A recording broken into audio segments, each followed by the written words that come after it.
Jean Grey is one of the founding members of the X-Men, who is born a mutant with telekinesis and telepathic ability. She is a powerful mutant as the Phoenix Force became intricately linked with her. This connection grants her vast abilities like pyrokinesis, manipulation of matter, and even resurrection. Hello guys, Genuine here of Genuine Gaming, and here is my Jean Grey build for Baldur's Gate 3. This is not an overpowered build but a thematic one. This is a build request coming from Arianola Granola. I play this build in honor mode. If you find this video helpful, do not forget to like, and for more Baldur's Gate 3 videos, subscribe to the channel. Overview. Reborn with a fiery and immense power, Jean Grey amplified her telekinesis, and she now wields the power of cosmic fire as the Phoenix Force merges with her entity. It grants her godlike abilities. The Phoenix Force significantly boosted Jean Grey's telekinesis and telepathy. The defining feature of the Phoenix is its pyrokinetic power.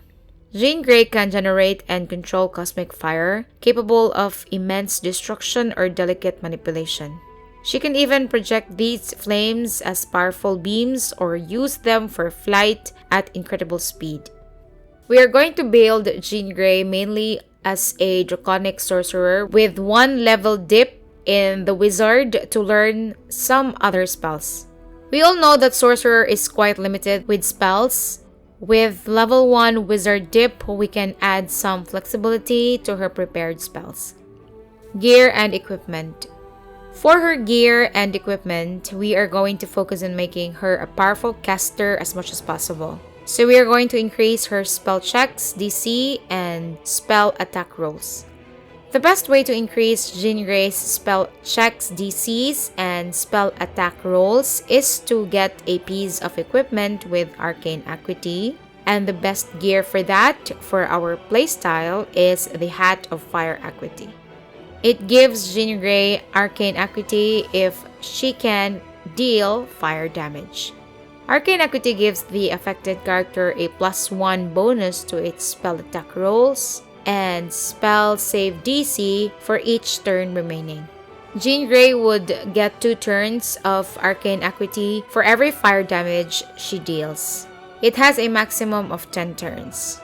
For the robe, she can go for the Robe of the Weave, which again would give her some bonus on her spell attack roll and spell save DC.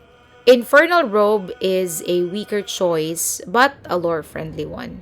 We just need to heal Karlach in order to get this robe in one of Whale's quest lines.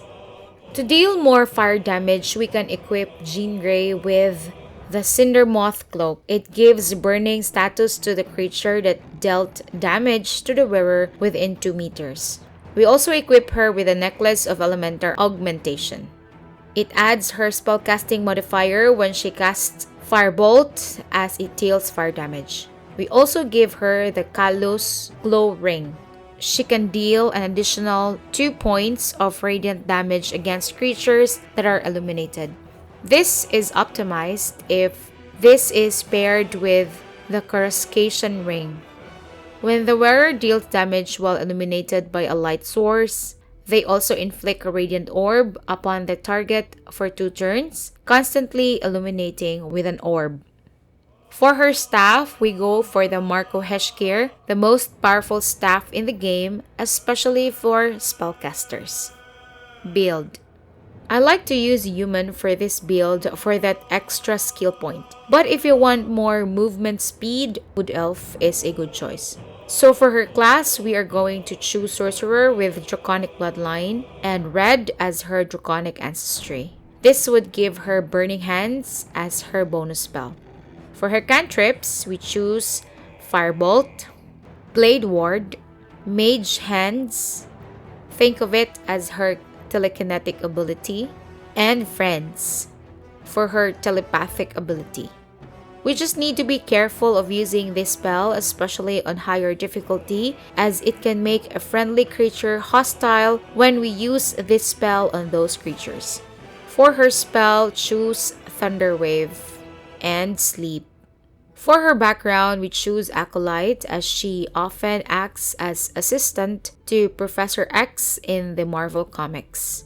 This would give her proficiencies in Insight and Religion. For her abilities, we make her Strength 9, Dexterity 14, Constitution 14, and Charisma 16. For her skills, we choose Persuasion and Arcana. At character level 2, we choose Shield for our spell.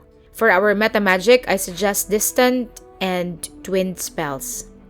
At character level 3, we choose Scorching Ray for our spells, as this would be our main damage spell in the game. For our meta magic, we choose Quickened spell. Character level 4, we get to choose a feat. For our feat, we choose Elemental Adept, Fire. Spells we cast and attacks ignore resistant to fire damage. This would make our fire spell potent. For our spell, we choose Shatter. At character level 5, we choose Fireball for our spell. We can now change Sleep with the Hold Person spell.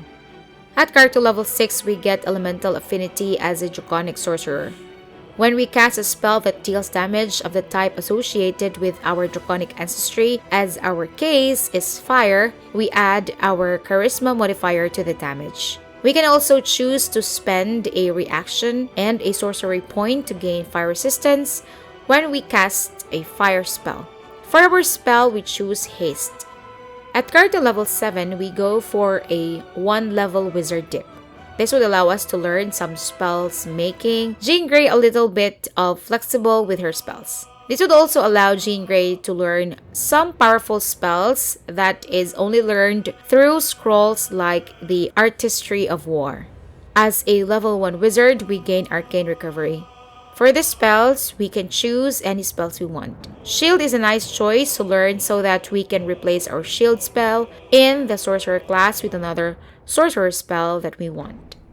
At character level 8, as we are now finished with our wizard dip, we go back leveling up our sorcerer class. For our spell, we choose Wall of Fire. At character level 9, we get to choose a feat as a level 8 sorcerer. For our feat, we choose spell Sniper. We are going to choose Eldritch Blast for our cantrip. Think of it as psionic blasts. This would give us some non-fire spells in our spell list in case we encounter creatures that are immune to them. And the number we need to roll a critical hit while attacking with a spell is reduced by 1. We can choose Counter Spell for our spell. At character level 10, we choose Hold Monster for our spell. At character level 11, we choose Telekinesis for our spell, to emulate her telekinetic ability. For our meta magic, we choose Careful Spell. We can choose any cantrip we want, it does not really matter. At character level 12, we can now fly as a level 11 Draconic Sorcerer. For our spell, we choose the Globe of Invulnerability. If you want to use Sunbeam, you can opt to change one of the spells that you seldom use to gain this powerful spell. Gameplay. Because of the limited character level, we are not able to get a powerful Phoenix in our build. However, we are able to build a spellcaster who can hold on to its own even in the highest difficulty level. Jean Grey would always start off blasting enemies with her Scorching Ray to build up her Arcane Acuity. Once she can stack a good amount of Arcane Acuity, her Hold Person and Hold Monster spell is almost unstoppable. The strikers of her party will have critical hit fests, as they can do crits after crits after crits because of the Hold Person spell. Of course, do not forget her Fireball and Firewall spells, which can also do a ton of damage. So that's my Jean Grey build for Honor Mode in Baldur's Gate 3. You can also check out my Storm build. This time, she's focused on Lightning and Thunder spells. See you in the next video. Ciao!